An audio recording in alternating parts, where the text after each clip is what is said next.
नमस्कार दोस्तों, एक बार पुनः मैं आपकी सेवा में उपस्थित हूँ और 2003 के पीजीटी इतिहास के पेपर का अंतिम भाग लेकर तो आइए प्रारंभ करते हैं। इसका पहला प्रश्न है, भारत में सुहरावर्दी सिलसिले को लोकप्रिय बनाने वाले सूफी संत थे। जी हाँ मित्रों, इसका सही जवाब होगा शेख बहाउद्दीन। चौथा विकल्प जो है वो सही है। नेक्स्ट प्रश्न की ओर बढ़ते हैं। तालीकोटा के युद्ध 1565 में विजयनगर के विरुद्ध दक्षिण की किस एक शक्ति ने भाग नहीं लिया था? जी हाँ दोस्तों, इसका सही जवाब होगा वरार।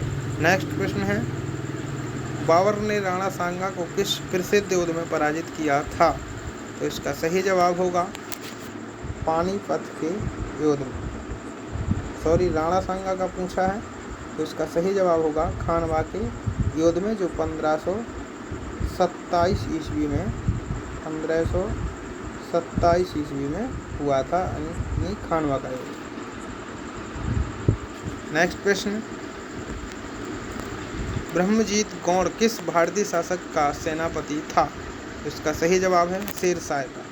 नेक्स्ट प्रश्न है, अकबर और राणा प्रताप के बीच प्रसिद्ध हल्दी घाटी का युद्ध हुआ था।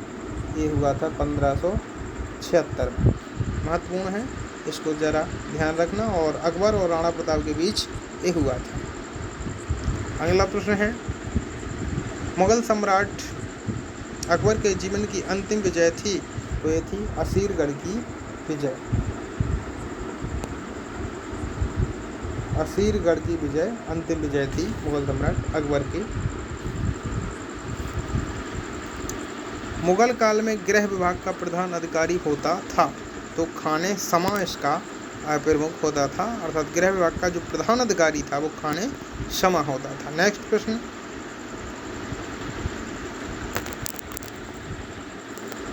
खाने जहां लोदी का विद्रोह किस मुगल शासक के शासनकाल में हुआ था? सही जवाब है शाहजहां। अगला प्रश्न है, विलियम नॉरिस के नेतृत्व में एक मिशन व्यापारिक सुविधाएं प्राप्त करने के लिए किस मुगल सम्राट के दरबार में उपस्थित हुआ था? तो इसका सही जवाब है औरंगजेब। अगला प्रश्न, ईस्ट इंडिया कंपनी को सुनहरा फरमान कब प्राप्त हुआ था? तो यह 1717 में फर्रुख सियार सम्राट के द्वारा दिया गया था। फर्रुख सियार। अगला प्रश्न,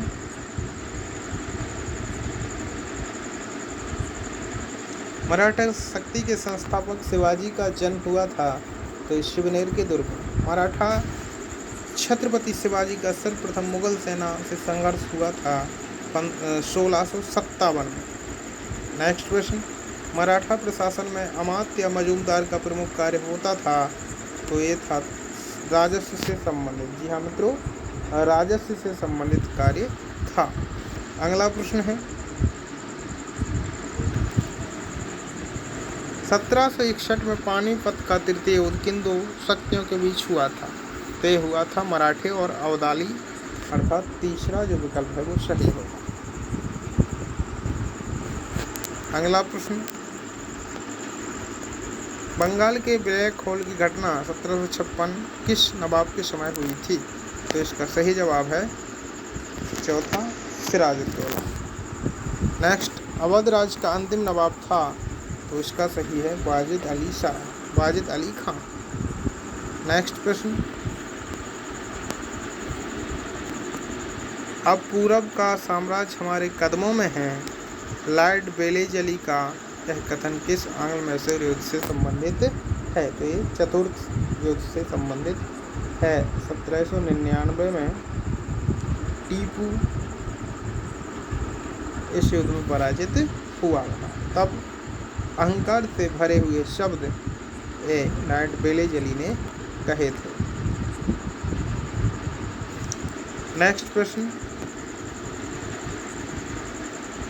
ईस्ट इंडिया कंपनी के शासनकाल में लागू स्थायी बंदोबस्त व्यवस्था के साथ किस गवर्नर जनरल का नाम जुड़ा है?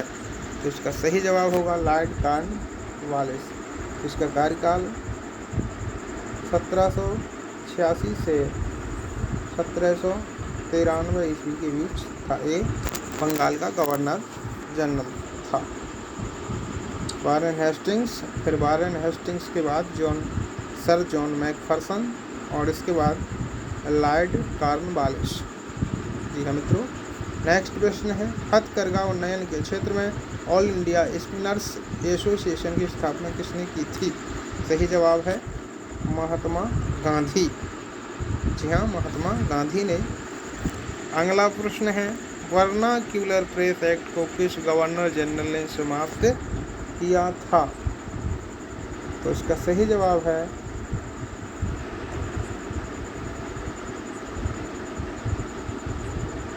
Lord Ripon. तो 1880 से 84 तक रहे थे, इन्होंने इसको समाप्त किया था। नेक्स्ट प्रश्न,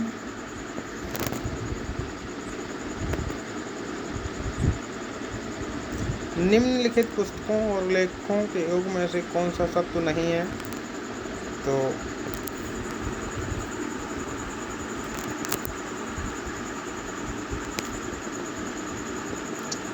VD. Savarkar, the India war of independence 1857, ये सही है।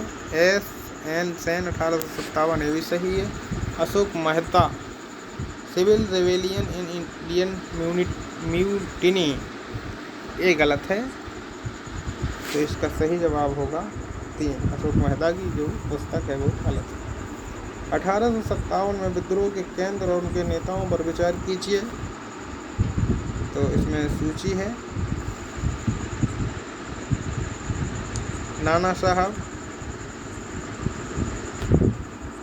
पता होगा, ये कानपुर से थे।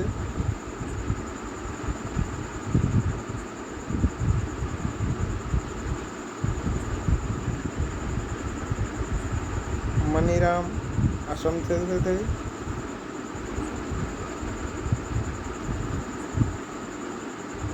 इसके बाद नवाब हमीद अली खां, ये दिल्ली से थे। अहमदुल्लाह, ये अवध से थे।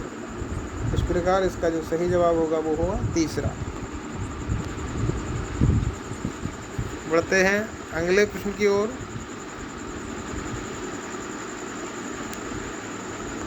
अंग्रेजों के विरुद्ध खासी विद्रोह का नेतृत्व किया था? तो ये था उत्तिरोध सिंह ने। किस चार्टर एक्ट द्वारा कंपनी के व्यापारिक एकाधिकार को समाप्त किया गया था? 1813 के। अगला प्रश्न है, रामकृष्ण मिशन की स्थापना करने वाले बुद्धिजीवी थे? तो विवेकानंद थे, जिनका बचपन का नाम नरेंद्र दत्त था, यह नरेंद्र था। अगला प्रश्न, स्वामी दयानंद सरस्वती ने आर्य समाज की स्थापना की थी? वे मुंबई में की थी।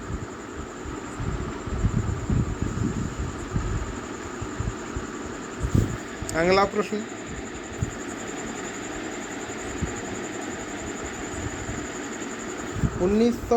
ईस्वी के शारदा अधिनियम द्वारा लड़कियों के विवाह की आयु निर्धारित की गई थी? तो ये था 14 वर्ष। बंगाल के मुस्लिम पुनर्जागरण के पिता कहे जाने वाले मुस्लिम जो प्रसिद्ध विद्वान थे, उनका नाम था अब्दुल लतीफ, अर्थात दूसरा विकल्प का सही जवाब है। तो इस प्रकार दोस्तों 2003 पीजीटी हिस्ट्री का ये पूरा पेपर हो गया है, इसलिए इसको पूरा देखिएगा, क्योंकि पीजीटी और टीजीटी में प्रश्नों का रिपीटिशन होता है, रिपीट होते हैं बार बार। तो कई प्रश्न ऐसे होते हैं जो बार बार आ जाते हैं, इसलिए उनका बेनिफिट हमें मिल सकता है निश्चित रूप से। इसलिए आप लोगों से निवेदन है कि इनको देखिएगा और इनसे लाभान्वित होइएगा।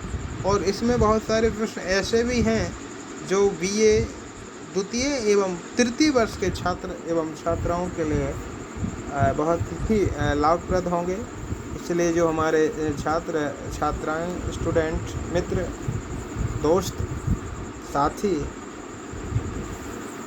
इतिहास विषय से तैयारी कर रहे हैं, जो यूपी पीईटी का पेपर है उसमें भी बहुत सारे प्रश्न इतिहास से आते हैं तो उनके लिए भी ये महत्वपूर्ण है, इसलिए आप लोग इसमें ज़रूर देखें। सुपर टेट में भी ये प्रश्न आते हैं, इतिहास से टेट में भी आते हैं, इसलिए सभी के लिए महत्वपूर्ण है। इसलिए अधिक से अधिक आप लोग देखें और लाभान्वित हों।